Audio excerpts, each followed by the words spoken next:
The Tombs of Amascut is old school's third raid released in 2022, featuring a new invocation system allowing players to pick and choose how they want to play and scaling up to 3 different difficulty levels. So whether you're here to challenge yourself, play with a bunch of other players, or get yourself some of those juicy loot from those nice purples, there's truly something for everyone. And while it is true that you are going to die a lot while learning this raid, my job here is to mitigate this as much as possible and show you that it is possible to do this even with minimal gear. I promise you can do this. Stat-wise, I'd say 80 combats along with 70 prayer, your best range and mage gear along with a good stab weapon.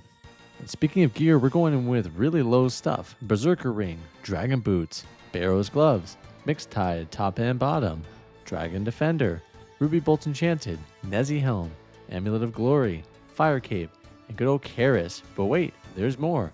A rune crossbow, Ava's attractor, non-accumulator assembler and attractor, mystic robes, a warped scepter, of all things, and a god cape. And if you feel so inclined, you can also bring a rune pouch and the Book of the Dead in order to use thralls. Not required, but they can be useful. And for the final fight, we are going to need a dragon dagger. You'll see why much later. We're also going to be using prayer pots and sharks in the event that you don't have access to Cerebrews or super restores. So as you can see, we're not using any endgame gear here. And yes, while my combat stats are close to max, I want to show you that even with this type of gear, it is absolutely possible, as you'll likely have better.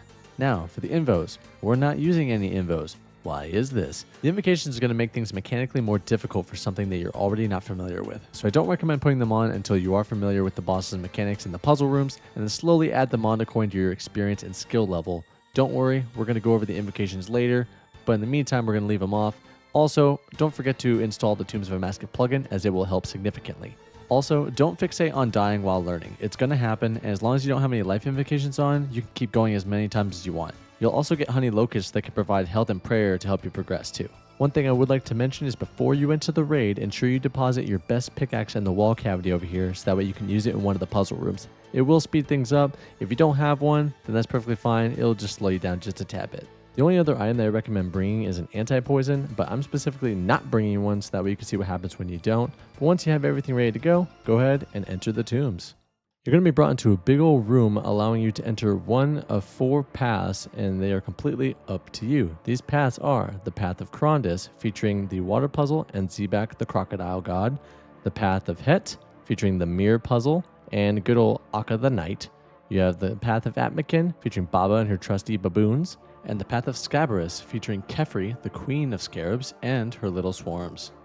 While a lot of players recommend starting with Baba, I actually recommend starting with Zebak when you're learning. And the reason being is that I've noticed that a ton of newer players struggle with the Zebak fight. And it's much easier to bounce back if you're just now beginning as opposed to being almost done with the entire raid and then wiping. But don't worry, we're going to make this really easy for you. So without further ado, let's enter the Path of Crondis.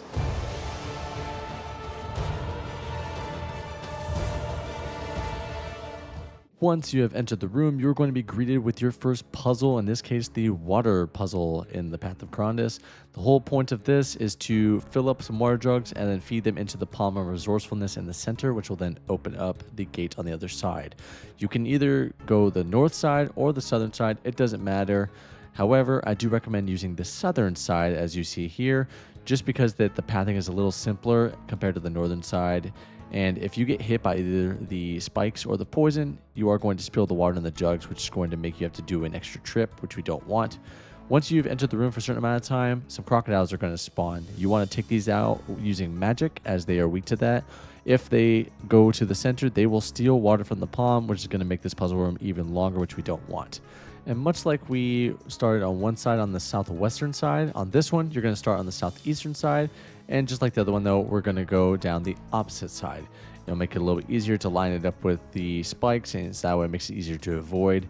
However, you can do the other ones if you so choose. You only need to do 2 trips if you don't lose any water, but you may have to do an extra trip or 2 if you spill some water as you're learning. These ones are a little bit trickier. I don't really recommend doing them unless you're doing the Zebak puzzle trick. But now this is done, let's get into the first boss.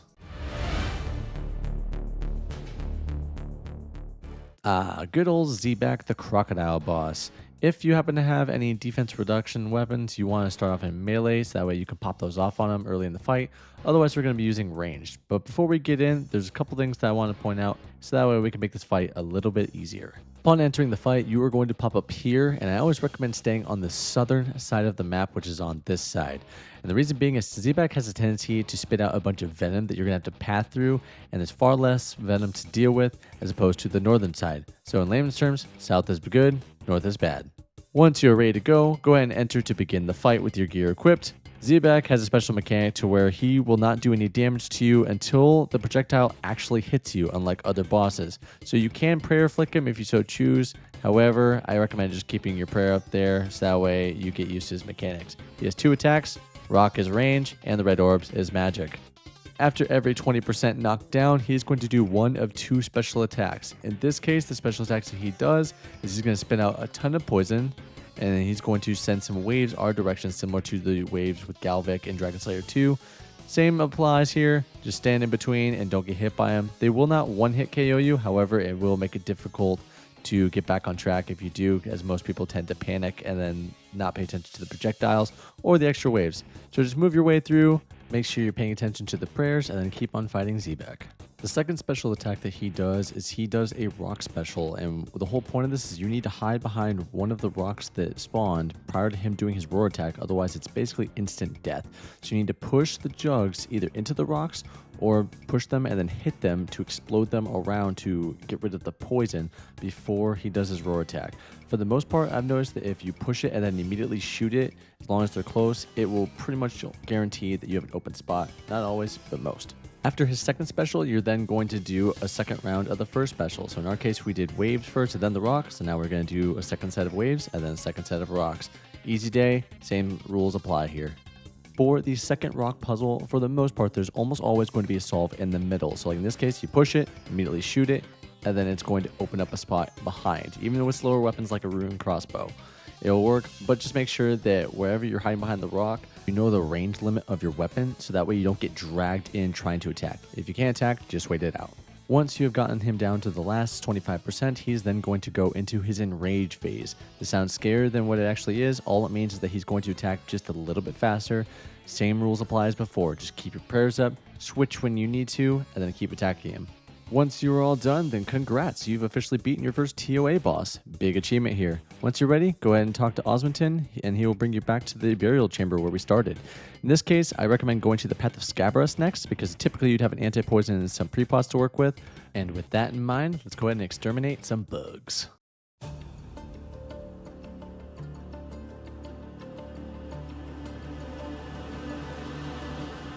Once you've entered the Path of Scabaras, you're going to be met with a bunch of puzzles in this room, but don't panic, this is actually going to be the easiest one to do.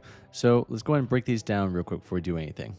As you can see, there are 4 puzzles here, and regardless of which side you go through, once you finish that first puzzle, you're then going to pop through this little crevice right over here, and it's going to pop you into the second puzzle room. So if you start on the left on the first puzzle, then you're going to do the puzzle on the right in the second room, and vice versa. Now, while it is possible to go either left or right, and it's completely up to you, you're probably wondering why my door is glowing green. Now, remember the Tombs of Amascut plugin that we installed earlier? This is why it's going to be the easiest puzzle room, because it literally gives us the answers to skip the hardest parts of it. So what we're going to do is we want to open up the Tombs of Amascut plugin, and once we open it, you can pull up the Path of Scabaras and scroll on down, and it's going to show us the obelisk skip. The obelisk skip is the most annoying puzzle in this room, and basically it will allow you to highlight whether you want it or not. You can have it off, do solo, or always in groups, and it will show you which path that you need to take to avoid the obelisk and avoid the most annoying one. You're welcome to do it if you want to, but a lot of people don't, so if you have this on, it will always allow you to skip it. And with that out of the way, let's go ahead and see what these puzzles are about. This first one right here is very, very simple. See how they're highlighted in red? Just step on top of them and then move on to the next one. Simple as that. That's the obelisk one we were talking about earlier. We'll get there in a second. Typically, we would keep moving to the next one. However, I want to showcase all of them to you so that way you know what to expect. This one is basically the same thing with the exception of pulling the lever. Step on the highlighted tiles and you'll be good to go. Now, the one thing I want to notice here is that basically you cannot jump over the tiles. If you just click 2 tiles away, you are going to get that one in between. Now, notice that there were 5 highlighted tiles. If you step on the wrong tile, it's going to essentially fail the puzzle. Why? Because it counts as part of the group that you're supposed to highlight. So since we have 5 tiles highlighted already and we needed that one more, we failed the puzzle and we took some damage. If this happens, not a big deal. Just redo the puzzle. Sometimes you have to pull the lever again. Not that big of a deal. Just be careful with your pathing and then you'll save some HP and you'll get it down quick. This one is just like the last one, in which you pull the lever and wait for the tiles to highlight. However, wait till they are all highlighted before you move, otherwise you will fail it. Unlike the last one where you can't jump over here, you can jump over the tiles in this case. You can do as much as you want and you will not fail it. This can be very useful when you're trying to bounce around the puzzle and not have to walk around all the way. Not necessarily a requirement, you can do it, it's just helpful in a tight spot when you're trying to be on a time crunch. Now, for the obelisk puzzle, in which everybody hates. The reason why everybody hates it is because it is a process of elimination puzzle, meaning that you have to shoot the obelisk one at a time to find out what the correct order is to highlight them to unlock the door. This can be very, very annoying when you have a time invocation on, or when you're in a group and everyone's trying to solve it at the same time, because it's going to constantly reset if you get the order wrong. Not that big of a deal, but it's just a little trial and error.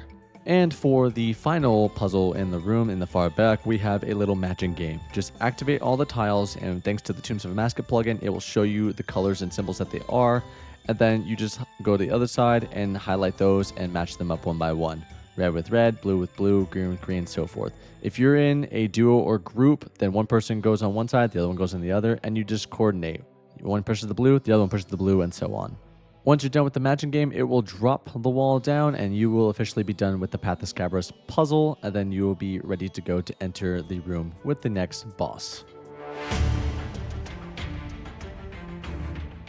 Kephri is the next boss on the list, and while everyone has a different strategy for the dung placement and everything, I'm just going to give you a really simple one in order to get you through. Go ahead and enter the room and start poking her with your best stab weapon. She's going to do a Vorkath-esque fireball in which a shadow will pop up underneath you. Just step out of the way and then you'll be good to go. Move over to the eastern side and then move 3 tiles back right here for the dung placement. And that way, if you ever want to start chasing the swarms with, let's say, a blowpipe or darts, it makes it easier to walk around as opposed to the other diagonal ones.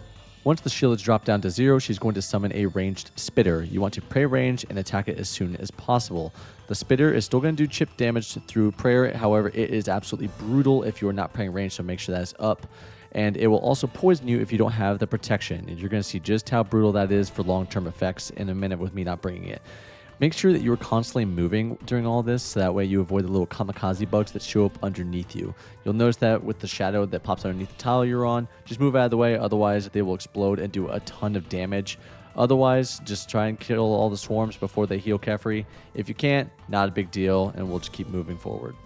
The other special attack that Kephri does is she will spawn a bunch of eggs around the arena. Go ahead and knock out the darker eggs and stay away from the lighter ones. The lighter ones are basically just bombs. The darker ones will spawn some agile scarabs if they break open, and they will attack you with ranged. If they happen to break open and start attacking you, just pray range and you'll be fine. Now the tip for the fireball is do not move until you see the shadow, otherwise you'll get hit just like this from being premature. If you happen to get hit, don't panic, just heal up and keep moving. Once you have dealt with the spitter and done a second dung special, you want to go ahead and make your way over to this side of the arena, as this is where the arcane, in other words the major scarab and the meleeer, are going to spawn.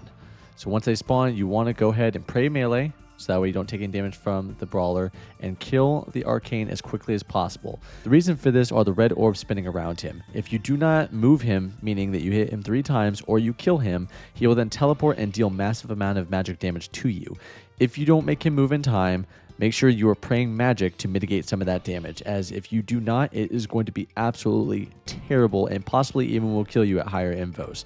So don't forget, pray magic, and then slowly work your way onto the soldier. If you're praying melee, it shouldn't be that big of a deal. Make sure you're also dodging any of the kamikazes like you did before, and then you'll be able to move on to the next section. Here's a quick example of the agile scarabs that pop out of the eggs. If they happen to move into a corner like this, then go ahead and kill them if you want. But other than that, I really wouldn't recommend chasing them. I would just go to killing Kephri, put on range, and then move on. Upon the 3rd time of dropping her shield down, she's automatically going to do a dung attack on you. Just click out of the way and then go back to attacking. You're going to see a green health bar. This is her final last stand. Nothing new here. Attack her, dodge any dung, ranged, or eggs, and you'll be done.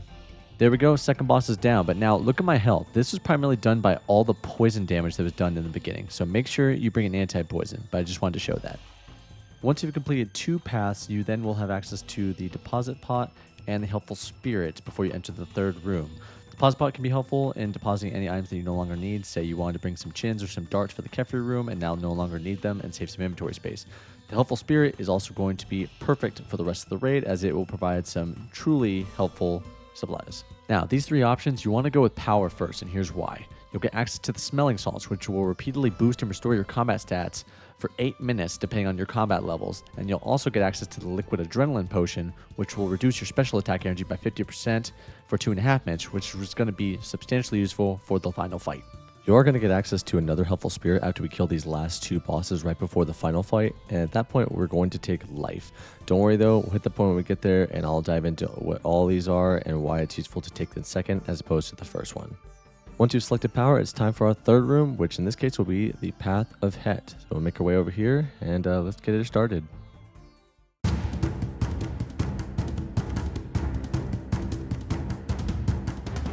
Welcome to the Path of Het mirror puzzle. Remember that pickaxe that we deposited at the beginning of the raid? This is where that's going to come in handy because you can use your own anytime you want. If you don't have one, it'll give you a bronze pickaxe. Not a big deal, but slower. The whole point of this mirror puzzle is you want to have the beam that shoots up at the top there go around the room by ricocheting off the mirrors and hit the shield right next to us here, and that will bring the shield down from the obelisk so that way we can mine it down and finish the puzzle.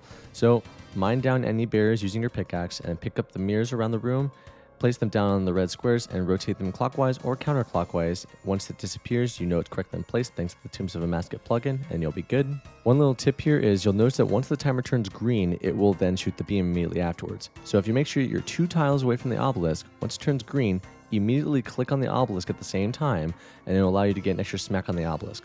So once it turns green, go ahead and move the mirror into place and move back to 2 tiles away. Then once it turns green, click. And now we get an extra smack on the obelisk, making this a little bit faster and makes it easier to one down it if you have 85 mining or higher. And that is it. That is the Path of Het puzzle. Pretty simple, right? Just like the Path of Scabaras, it makes things very, very easy.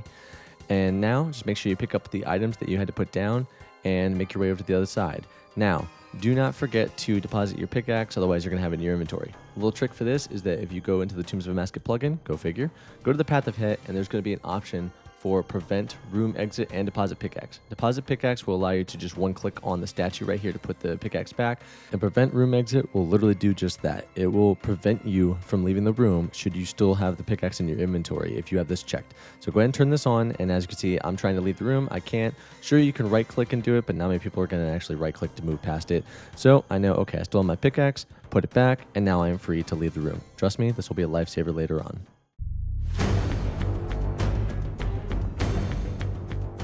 Now we are on to everybody's favorite demigod, Akkha, and he is easily the most complicated of the 4, so let's go ahead and break him down real quick. You'll notice that the fight arena is broken down into 4 quadrants with the 4 symbols in the center, giving it a different effect if you get hit by one of the special attacks. The first of which is the black or blue skull, which is the shadow attack. The shadow attack will drain stats and deal rapid damage if you get hit by it.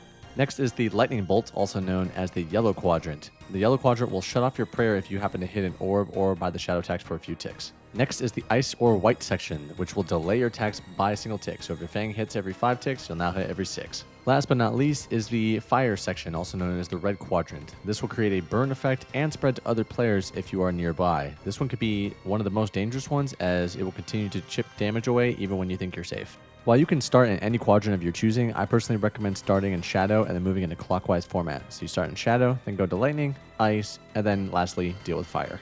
Whatever attack style Akkha is using against you, he's also going to be praying against. So when you first enter the room, he's going to be attacking with melee, which means he's also going to be protecting from melee. So you need to either use magic or range. In this case, we're going to be using range to start off. However, before we jump into the fight, there's one little extra thing that I want to add on just to make the fight just a little bit easier when learning. Go into the plugin hub and make sure that radius markers is installed, and once it's installed, I want you to open it up and enter in these settings. What this is going to do is it's going to put a little square around Akkha showing what attack style he's using. Red being melee, green being range, and lastly, blue being magic. Once you're ready to go, go ahead and hop on in, and you will now see that he has the red square around him thanks to those radius markers we talked about. Since he's going to be attacking with melee, put on protect for melee and start attacking him. Every 20% of damage that you do to him, he will then summon a shadow of himself, which you must kill before you can do further damage to him. You'll notice that there is a yellow progress bar to the left of our inventory. If that bar gets to the top, it will then create a shockwave and then do the special effect of the respective quadrant that you're in. So knocking out the shadow is going to be your top priority. Once the shadow is down, then move back to Akkha. Every 7 attacks, Akkha is then going to switch attack styles. He's going to go from melee to range to mage and then repeating that cycle. One of the special attacks that he's going to do is he's going to turn you black like so. If you happen to move, it will then leave an orb right where you were beforehand. If you run into that orb, it is going to do a lot of damage and then do the special effect of the respective quadrant that you're in. So if you turn black, just don't move and you'll be perfectly fine. The other special that you're not going to see in solos at least is called the detonate. You turn white, everybody has to stack, but you're not going to see that in solos. The other special attack is called the memory special, also known as Simon Says. The icons in the middle of the room are going to light up in a certain pattern. Simply follow that pattern in order to avoid the shockwaves. If you happen to miss one and then you get hit by it, don't panic, just move on to the following one. Panicking will get you killed in this rather quickly. Once that is all done, move back to the empty quadrant that doesn't have a shadow and then continue attacking Akkha and you'll be good to go. Since we did another 20%, another shadow has now popped out, so now we're going to go for this one. Again, you can go in any direction, but I recommend going in a clockwise pattern. It'll just make it a little bit easier. The other little tip that I do recommend is I actually recommend using the HD plugin in this room because it'll actually make the lights for the memory special appear that much brighter and easier to see. Once you've completed all 4 quadrants and knocked him down to 0, he'll then do a final last stand, giving himself 20% more health.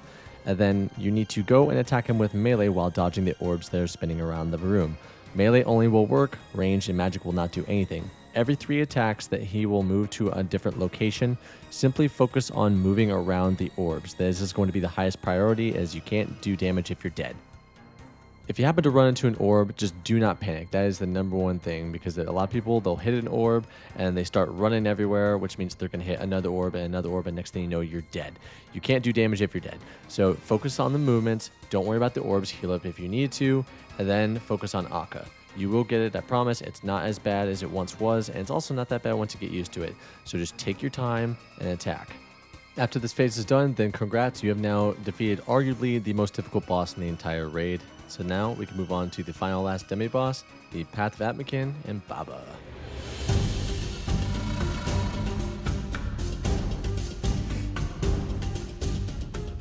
The Path of Apmeken is both a puzzle room as well as a combat room. You're going to need to pick up some potions and a hammer from these chests here, and then if the vents highlight red, then you're going to pour the potion on top of it, and the obelisks turn red, you need to click on those to repair them in order to avoid the damage. For the combat side of things, you're going to have to deal with 10 waves of various baboons in here. You have the brawlers, these guys will attack with melee, the rangers, which will attack with ranged, and the mages that will attack with, well, mage. The cursed baboons that will leave a trail of venom where they walk, volatile balloons that will walk near you and explode if they get near you, shamans that will summon little mini thralls that will follow you around the room and reduce your prayer whether they hit you or not. So the shamans are going to be your top priority.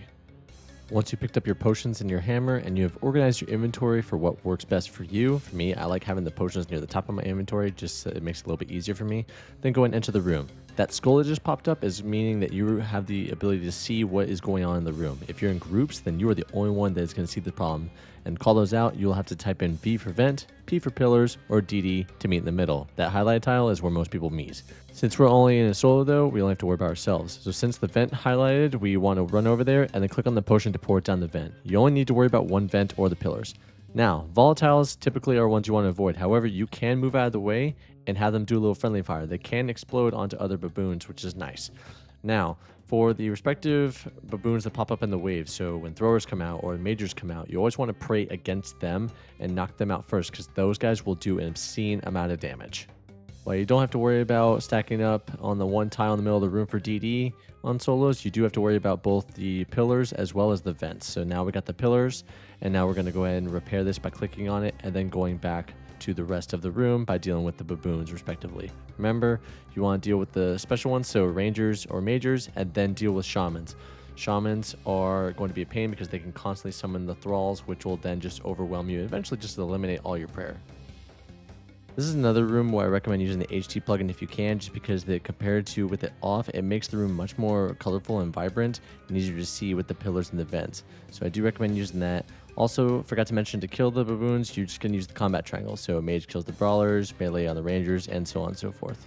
Once you've cleared the room, you're going to pick up the items that you had to drop, and don't be like me where I forgot mine, and then you can proceed to go to the next room for the final demi-boss.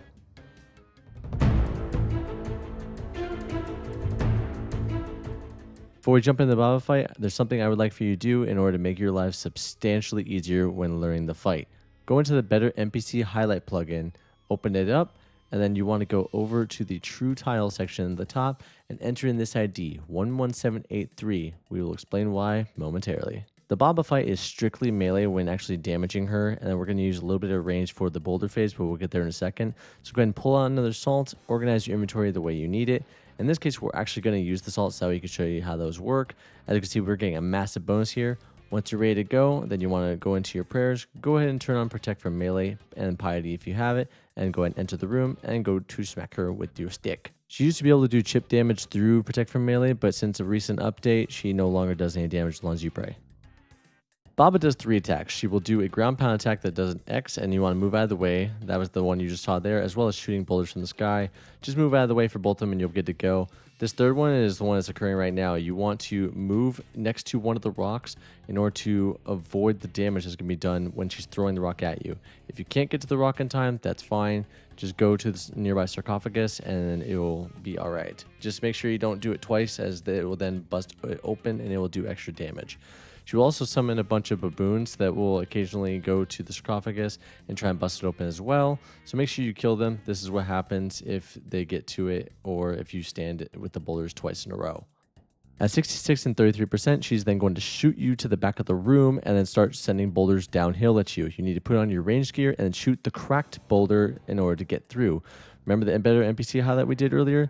This highlight now highlights the cracked boulders. You no longer have to worry about which one is cracked and which ones aren't.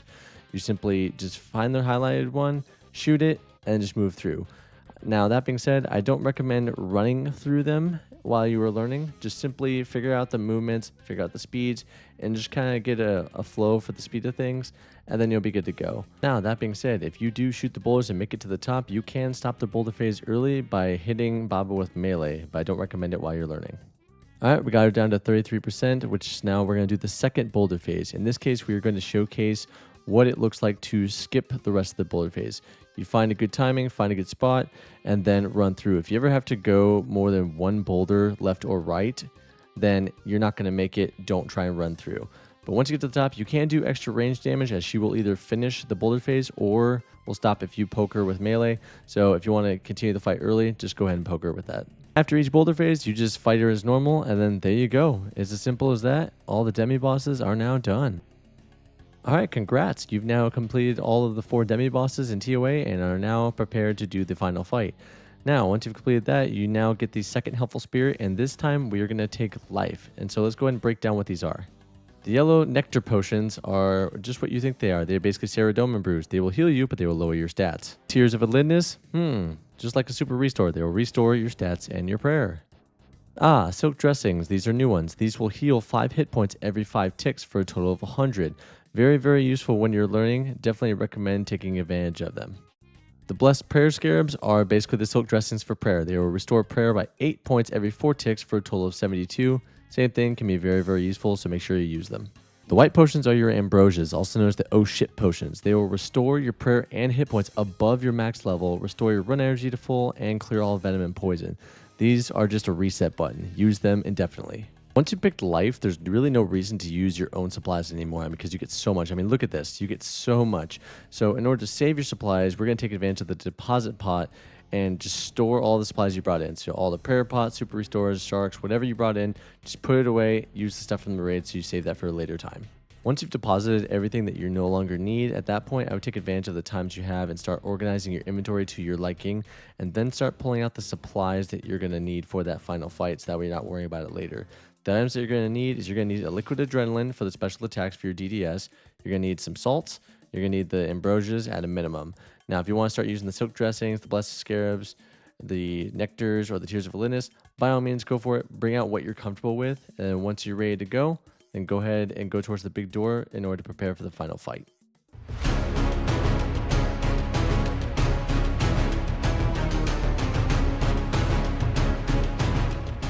Now, before we dive in, there's a lot to take in, so we're just going to show you what these tiles are before we start.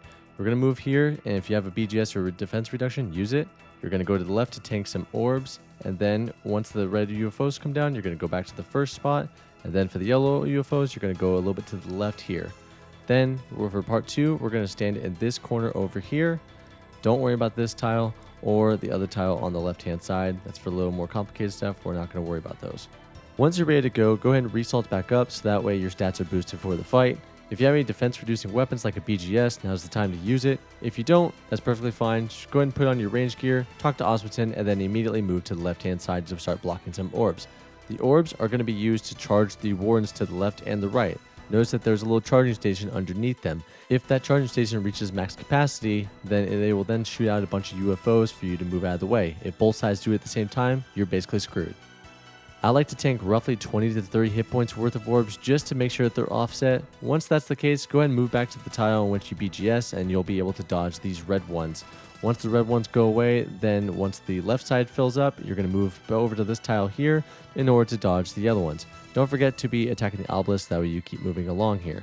After the UFOs, you're then going to be hit with some unavoidable damage. The right side is going to throw some orbs at you. You want to spread out if you're in groups, otherwise it's going to spread very quickly. The left side is then going to do a Sodaseg ball, which then you want everybody to stack. If you kill the obelisk before it hits you, you won't take any damage.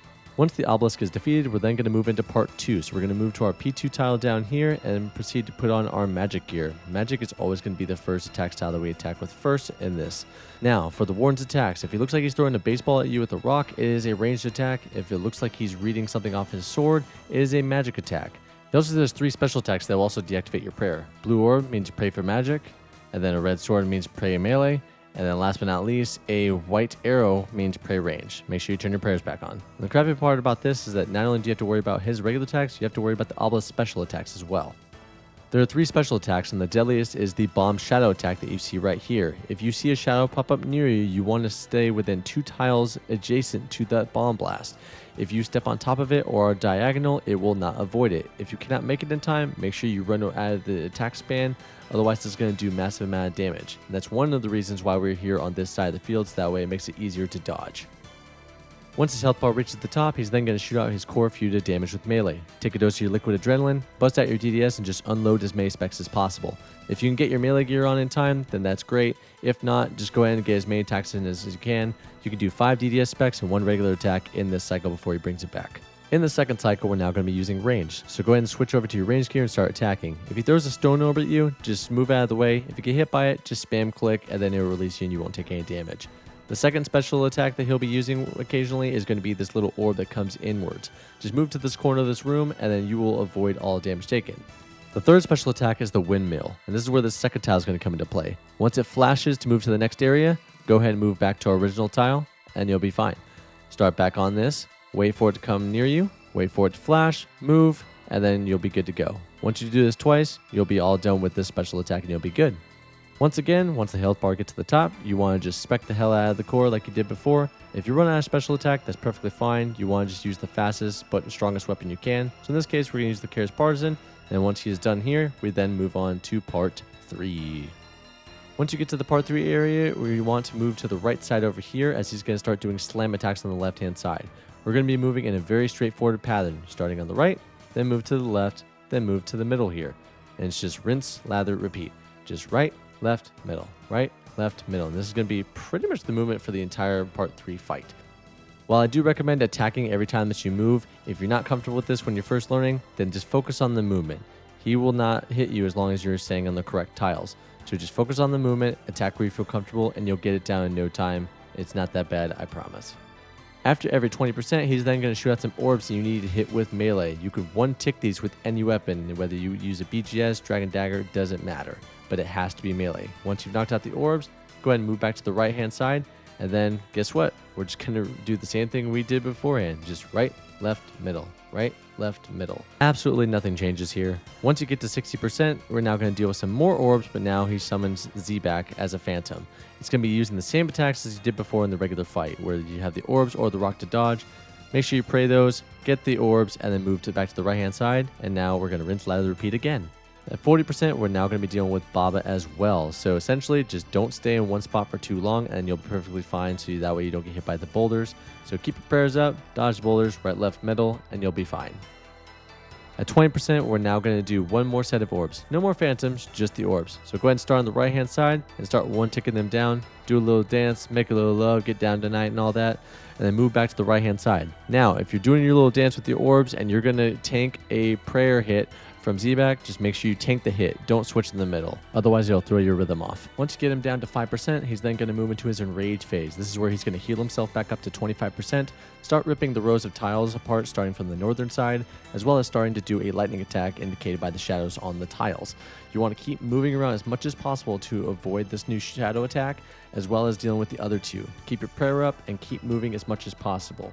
Now, you never want to go back to the tile you just were due to Baba's boulder attack, but also try to move at least 2 tiles in between attacks. You can't do damage if you're dead, right? So just keep moving and attack where you can. And movement is going to be your absolute key here. Now, one thing I'd like to mention is, remember how we blocked the left side with part 1 at the obelisk? You want to block the left side because if you block the right side, the phantoms here are then going to be Akkha and Kephri, making this encounter much more difficult. So, always block the left side, and for this one, just keep on moving, focus on your movement and your prayers, and you'll get it down in no time.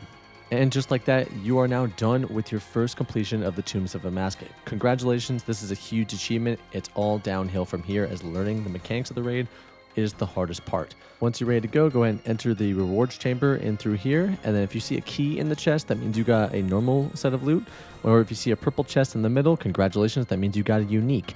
The rewards may not be so great when you're doing entry modes, but the higher your invo level, the better chance at loot and the unique. Okay, so now we're going to add invocations, but which ones are good, which ones are bad? Well, let's go ahead and break them all down for you. Starting with the live invocations, we have Try Again, giving you 10 lives plus 5 points, Persistence, giving you 5 lives plus 10, Softcore Run, giving you 3 lives plus 15, and Hardcore Run, giving you 1 life plus 25. Now, keep in mind that if you leave before you run out of lives, then you won't lose any money or anything like that. So I recommend putting Softcore Run on because it gives you at least 3 lives and it's worth 15 points. If you die twice, just go ahead and leave the raid and just go ahead and restart.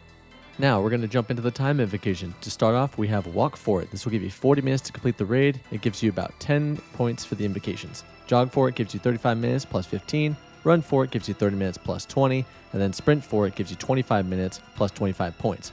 Now, when you're learning, I don't really recommend putting on the time invos, but if you do want the challenge, then I recommend putting on Walk For It, as that will still give you 40 minutes to do it, and it still gives you 10 points. That will add up once you combine them with the rest of the invos. The other ones, don't worry about it. Now, for the supply invocations, this will reduce the amount of supplies you get from the Helpful Spirit. We have Need Some Help, which will reduce the amount of supplies to 66%, worth 15 points. Need Less Help, which will reduce the supplies to 33%, worth 25. And No Help Needed, which will reduce the supplies to 10%, worth a whopping 40 points. Now, I don't recommend putting these on at all when you're first learning, but once you're starting to get used to the raid and you feel a little better about it, go ahead and throw on Need Some Help, as it still gives you the 66% and it's worth 15 points. Not too bad at all when you get used to it.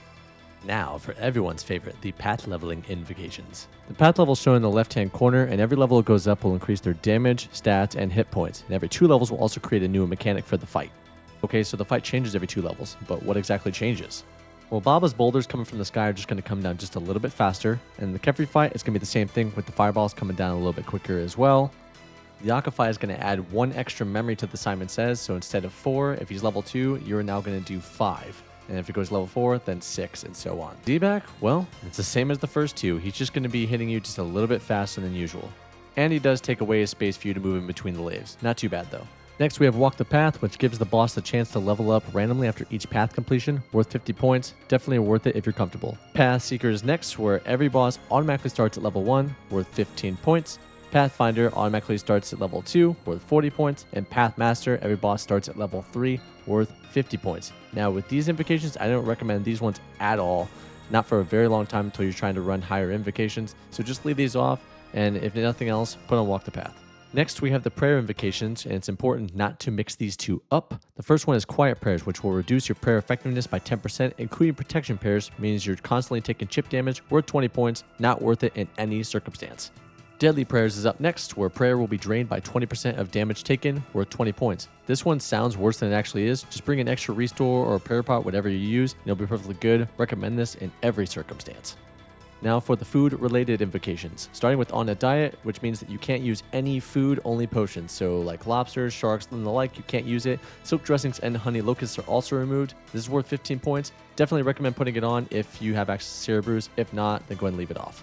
Dehydration is the exact opposite of On a Diet. You cannot use any potion healing to include Ceradoma brews and ambrosias. You can only use regular food, worth 30 points, but honestly, don't recommend using this one at all until you're going for like a fan kit at 500 plus raids. Overly Draining, this will have all special attacks cost 100% energy no matter what it is, worth 15 points. Liquid Adrenaline will bring it down to 50%, but honestly, I don't recommend using this one pretty much under any circumstance.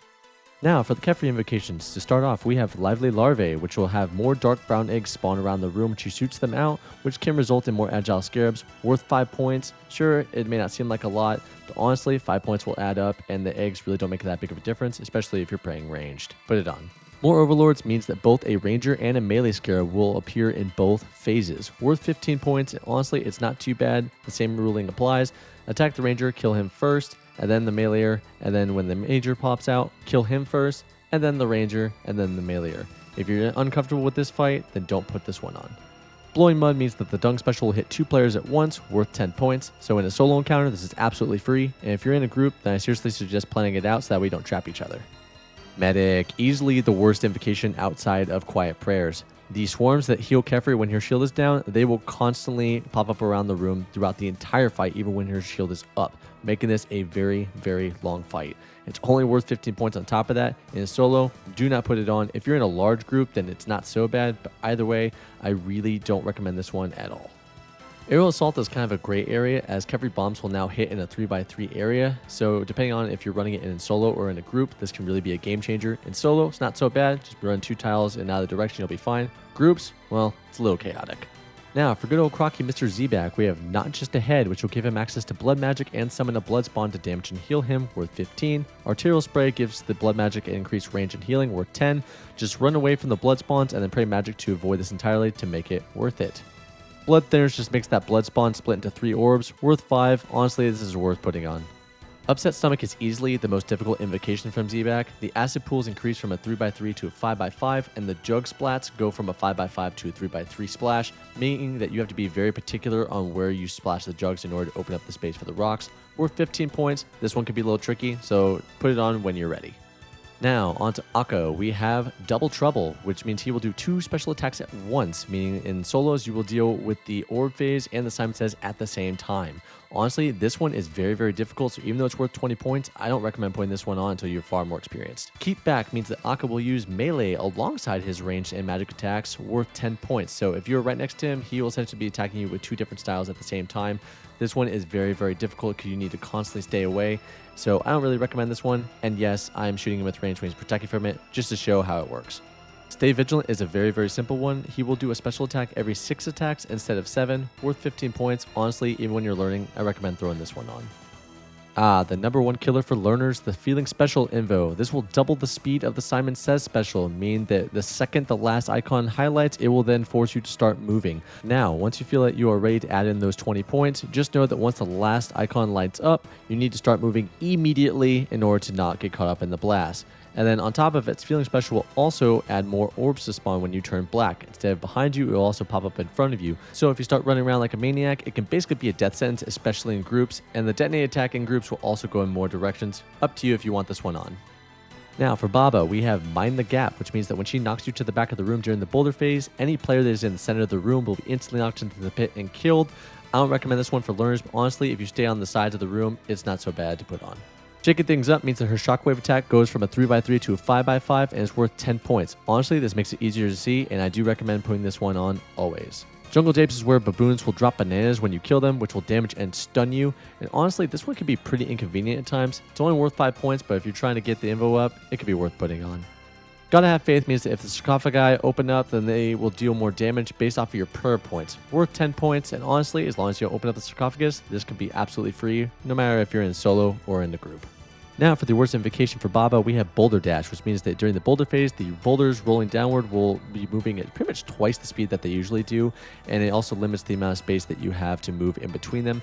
I don't even recommend this one for experienced players, let alone learners, just because it can be very, very difficult to move, especially when you're not used to it, and it's only worth 10 points. So honestly, unless you want the challenge, I don't really recommend throwing this one on, but I don't even like putting this one on, so avoid this one.